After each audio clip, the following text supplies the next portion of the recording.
factory working. Gene Gene is in the house. Gene Pastula, certified financial planner. We're going to get serious right now. Not that we weren't serious last block. But Gene, we've been talking about longevity and longevity risk. You obviously a big fan of annuitizing a portfolio. What percentage do you normally recommend individuals annuitize? I don't go by percentage. I go by what is the most significant expense factors that you know are not going to change or go away during your life. For example, rent and or mortgage payments, if any, and basic cost of living that you spend, regardless of anything else. I mean, you have to eat, and you have to have a home, and it has to, there's basic expenses to that. And you've got gas and the regular stuff. If you can cover that with an income that is generated from an annuity, now you know that no matter what, you'll always be able to stay in your home for as long as you want. Want to include taxes in that and all the rest.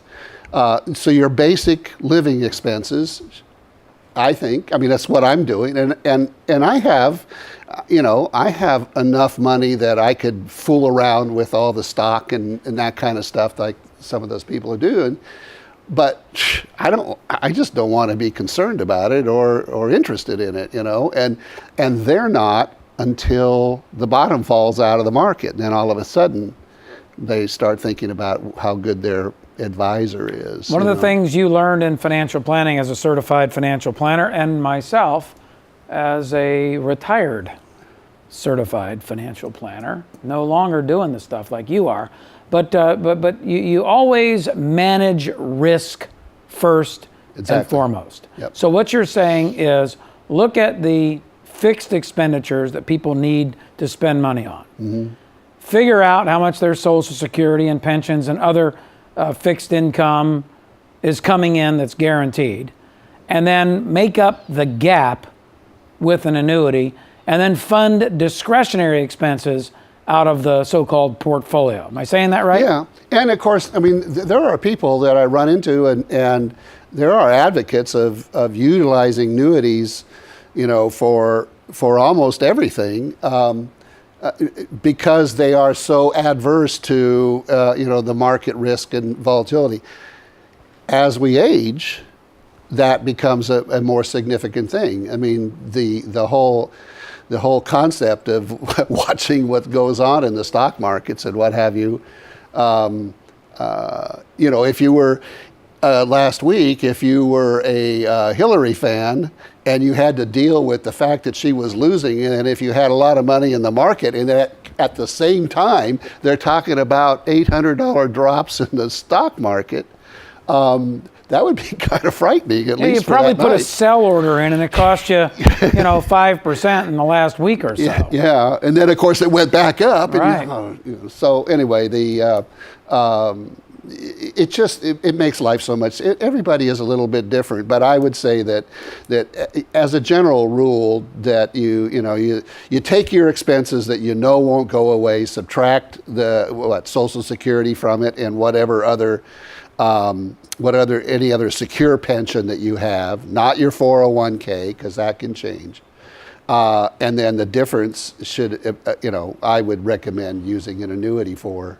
Okay, so that's managing the longevity risk. Mm-hmm. Let's move to another risk, and that is healthcare.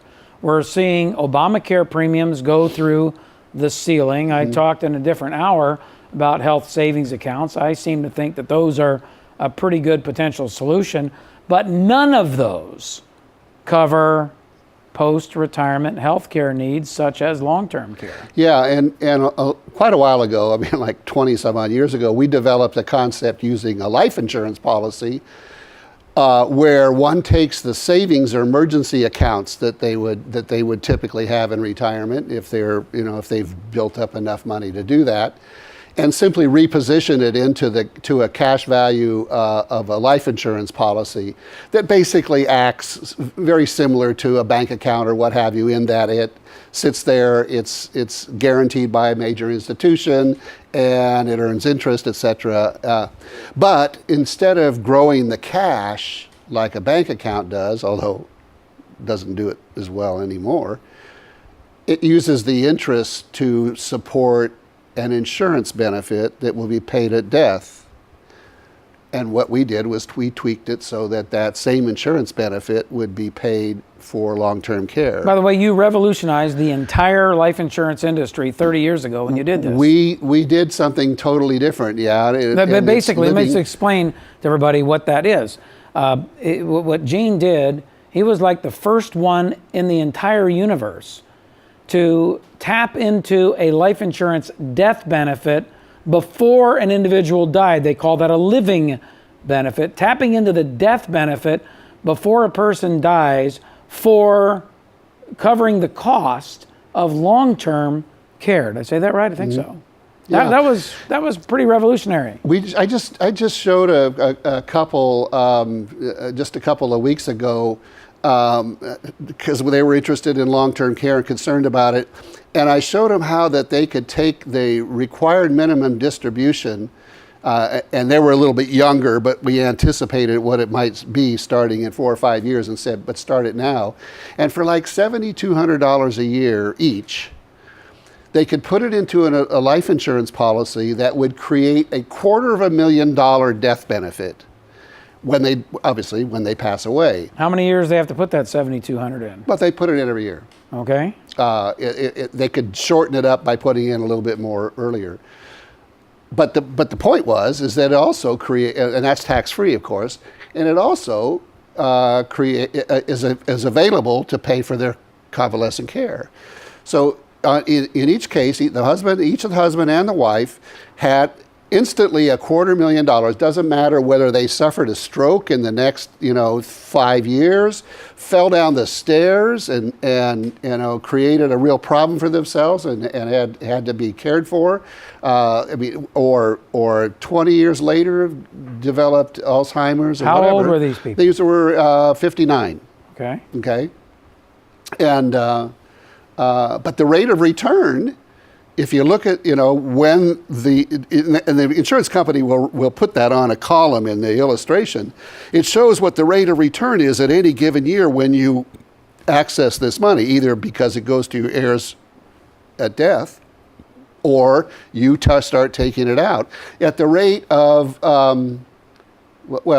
anywhere from $5,000 to $12,000 a month. You could start receiving from this death benefit to pay for long-term care.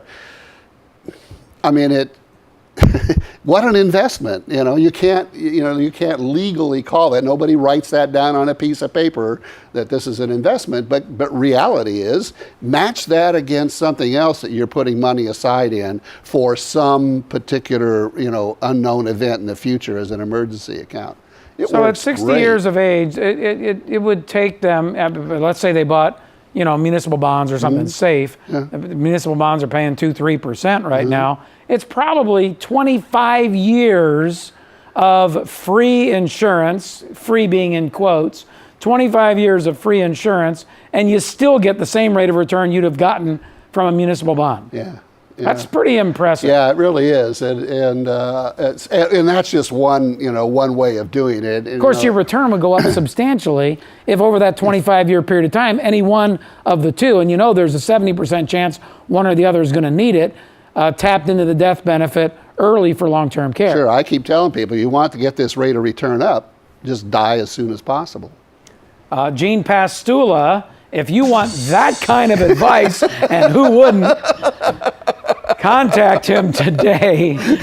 Jiminy Christmas. It's just math and science. SafeMoneyMonitor.com. SafeMoneyMonitor.com. 800-809-6783. On a very, very serious note, when you build your financial plan, you really have to ask yourself the risk management questions first, doesn't matter how old you are.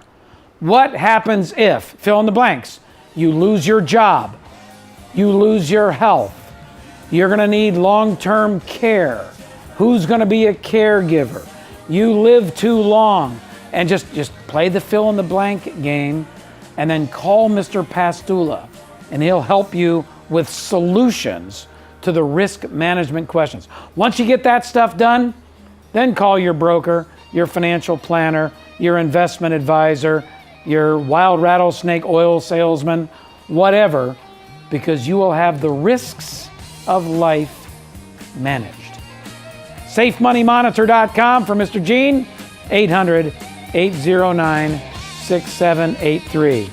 He is a blast and a riot to hang out with on the phone. Just ask Lisa, his good friend. I forgot. We gotta go. I forgot my rattlesnake Oil.